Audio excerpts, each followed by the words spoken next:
Hi everyone, welcome back to the Relax and Craft YouTube channel. My name's Fleur and today we're going to make this beautiful gemstone and chainmail necklace.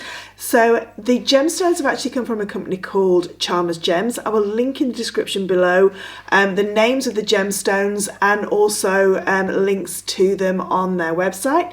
And I've also used some of my very own jump rings. The sizes of jump rings that I've used for this project are 3.5 inner diameter on a 1mm wire, and I've also used 5.5 inner diameter on a 1mm wire. So the aspect ratio for both of those are 3.5 and 5.5. But it may work in other sizes, it's just that I find that this size is perfect for what we're going to be doing. It is a variation on a Byzantine link, so if you can do Byzantine, you'll be really happy to make this project. If you've never made Byzantine before, I'm going to show you how to make it, so don't worry. Other things that we're going to need are some wire. So we're going to need some 0.6 bare copper wire and 1.25 bare copper wire. I have also made my own clasp, and what I'll do is I'll just pop a link or a card at the top of the page now showing you the tutorial on how to make your very own clasp. But let's get started and let's see what we're going to actually need to make this beautiful piece. So tool wise, we're going to be needing our round nose pliers and our cutters to make our loops for our gemstone components, and for the chainmail components we're going to use 2 sets of chain nose or flat nose pliers, whichever you like to use, as long as the inner jaw is nice and flat and smooth on both of them, you can make chainmail. That's basically everything that we're going to need. If you are going to be making the clasp, on the video I show you, in the video to make the clasp I show you like the tools that you're going to be using for that, but it's not dissimilar to this. It's just a set of baling pliers as well that you're going to be needing, and maybe a hammer and a block if you want to hammer your clasp to make it super strong. But let's get started with making at first the gemstone components for the necklace. So let's get started making these gemstone components. So with the gemstone components, all we're going to do is we're going to make an open loop on either end of our gemstone nugget like this, and we're going to start by using our 0.6 wire. We're going to need our side cutters and our round nose pliers. Let's just move everything else out of the way. So if you want to, if you can, it's easier to work off of the reel. If you cut this into small sections, you're always going to have little bits of wire left over, unless you've got a project for those little end bits of wire. They can be a bit of a waste. So the first thing we're going to do is we're going to place on our gemstone nugget onto my 0.6 wire. I'm now going to do a open loop on this end, the end here of my 0.6 wire. First thing I want to do is just trim that wire so it's nice and flat, and I've got a nice end to start working with.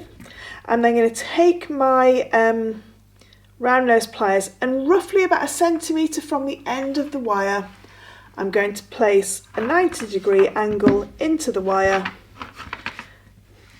So you can see there we've got that nice sharp angle in our wire. What we're going to do now is we're going to turn the loop back around so that the end of the loop is sitting next to that 90-degree angle.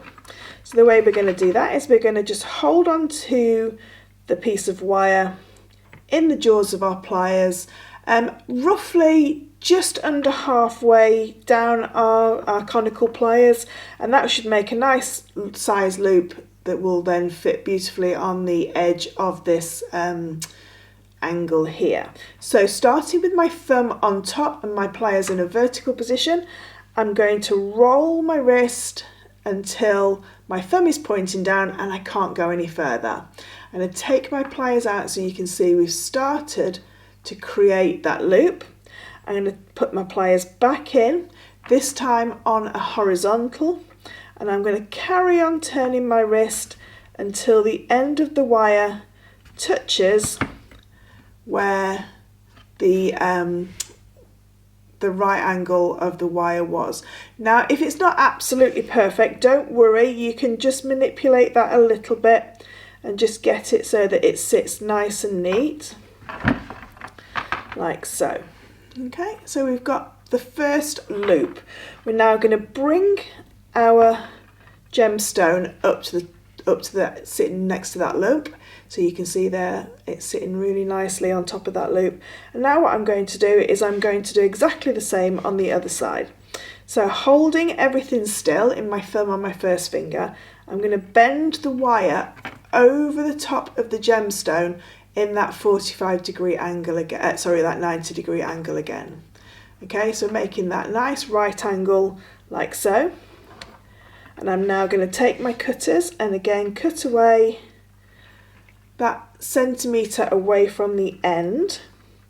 Now what we need to make sure is that to get the same size loops, we use the same amount of wire and we use the same part on our round nose pliers. So again, coming in just a little bit under halfway. I'm going to start with my thumb on top of my pliers. I'm holding onto the gemstone and making sure that this doesn't move and bend out of shape. I'm just going to start to roll that around.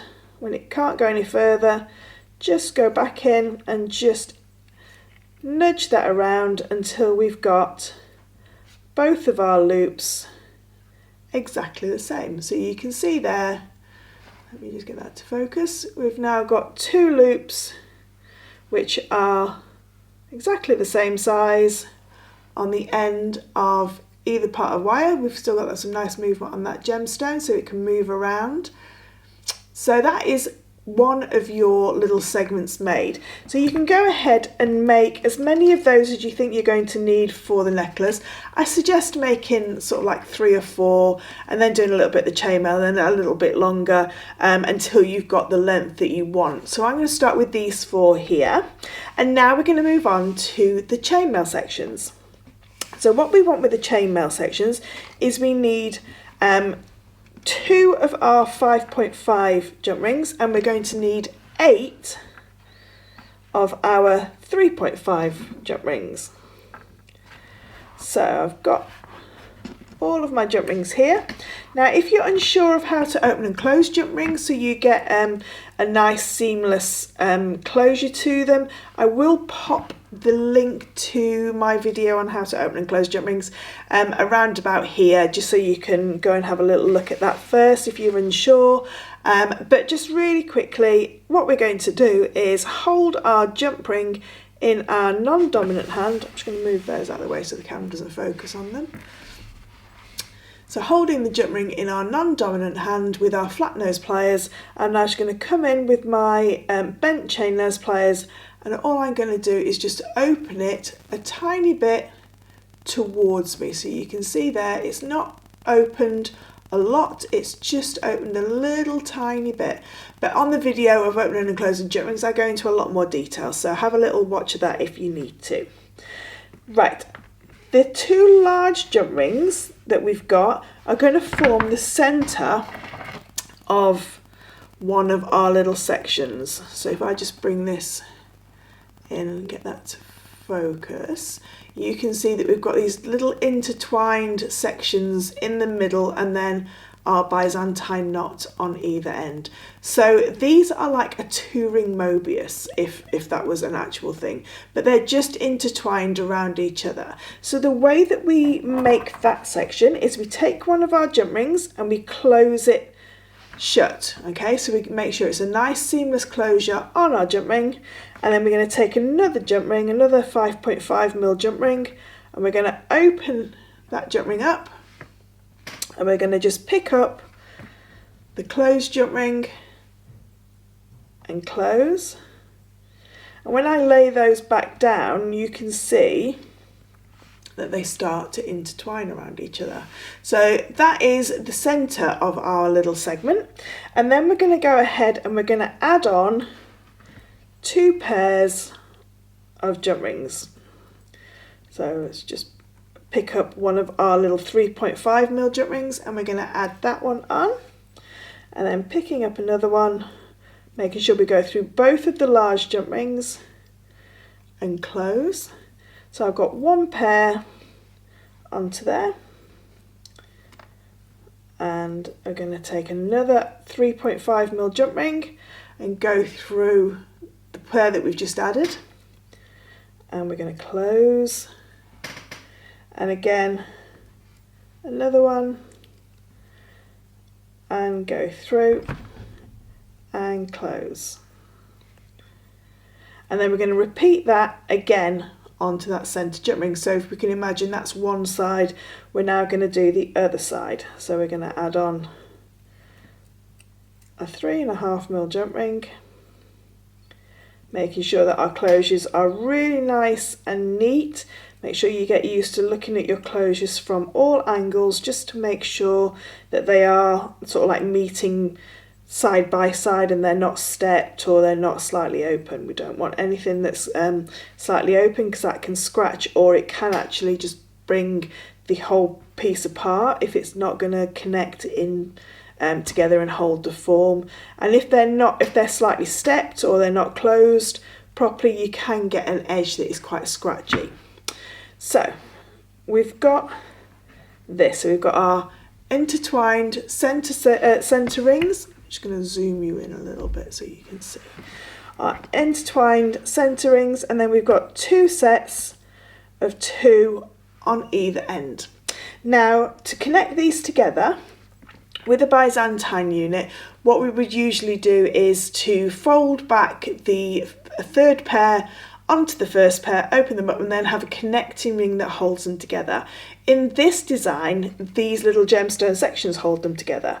So I'm just going to take one of these gemstone sections, and I'm going to open up the loop that we've just made. So you can see that the loop there, where it sort of like meets that right angle, we're just going to take our pliers and we're just going to open that up. So you're opening it like a door, if you like, so it's now open. Okay, I'm going to leave that open and place it down, and then with my little gemstone, my chainmail section, I'm going to hold on to that top pair. I'm going to hold the main piece of chainmail in my non-dominant hand around those large intertwined jump rings, and I'm going to let the first pair fall either side. Okay, and then I'm going to fold them back so they're now sitting either side of the large jump ring. And when I give them a little squeeze, what happens is, when they're squeezed together, the middle pair start to open up, and we can see that the first pair that we folded back are now in the middle, coming back up. So I'm just going to do that one more time for you. So let the first pair fold down over those large middle jump rings. When you give them a little squeeze, so you now can see that they're folded back, this is pair number 2, which is here. When we open up pair number 2, we're going to get pair number 1, which is sticking up further than the large centre jump rings. Let me just get that to focus for you. There you go. So you can see my pliers are just holding on to that first pair of jump rings, which have now come up in between the second pair of jump rings. Okay. Now in a traditional Byzantine, this is where we would now put a jump ring to hold it in place. But what we're going to do is we're going to take that open loop on our gemstone nugget, and we're going to just go through and pick up those 2 jump rings. So it's the actual loop of the gemstone that's on the gemstone unit which holds the Byzantine unit in place. Okay, so they're just connected through, and then all I'm going to do is taking my flat nose or chain nose pliers, just close that loop up. And there we have, let me just pick up this end of jump ring. There we've got one end of our unit connected. Now we're going to do the same on the other side. So I'm going to take another one of my units, gemstone units, and I'm going to open the loop again, so you can see it's slightly opened away. And then again on this side, let the first pair fall either side. Let's move that out of the way so it doesn't focus on it. Let the first pair fall either side of the large jump rings. Give them a little squeeze. Open up that second pair, the pair that is in the middle. And then just picking up the open loop, picking up one. There we go. So just take your time. You can use some magnification if you need to, just to make sure that you've got those two picked up. And you'll know straight away when they're picked up, because they will go straight into that lovely Byzantine knot. And then what I'm going to do is take again my bent nose pliers. I'm just going to close that loop down. And there we've got the start of our units. So all we're going to do is carry on making those units until we've got our necklace length. So you can see they're so beautiful, so uniform, and it's a real beautiful juxtaposition against these gorgeous organic shapes of the gemstone nuggets. So you're going to carry on going until you've got all of the pieces done into the length that we need. Now, to create the center section of the teardrop, so we're going to need something with a very large drill hole going through. You may not want to use one of these teardrops, you may want to use something like a wire wrapped cabochon. Whichever you want, that's not a problem. This kind of necklace will go with whatever centerpiece you want to add into it. But basically all we're doing is placing our wire through. We're going to bend the wire just up till it meets into like a triangle at the top, and then from there we're going to make just two open loops, again exactly the same, so the same kind of open loops that we did on the gemstone sections, and we're going to attach that in to the first two pairs, the first sort of like chainmail section on either side. And then on the other end, when we add the clasp, to add the clasp, all we're going to do is do a traditional Byzantine section at the end of each piece of chainmail. So this time, instead of a gemstone unit, we're going to actually just go through with two small jump rings, and the same on the other side, so that when we connect it together, we've got a beautiful clasp. And that is as simple as this beautiful necklace is. Let me just zoom out for you. So it is so simple, so effective. If you didn't want to make a necklace with it, you could also make a bracelet with these kind of little connections, or beautiful earrings. But yeah, I hope you've enjoyed this little tutorial on how to create this gorgeous gemstone and chainmail design. Like I say, all the list of all the links of where everything's come from will be in the description below. If you haven't already subscribed to the channel, I'd love it if you can. I do post quite regularly now on tutorials, box openings, tool reviews, you name it, anything jewellery making, I will be posting about it. But yeah, if you could give this a little like and a comment, and let me know if you're going to have a little go at this project. Thanks ever so much for watching, and I'll see you next time on the Relax and Craft YouTube channel. Bye!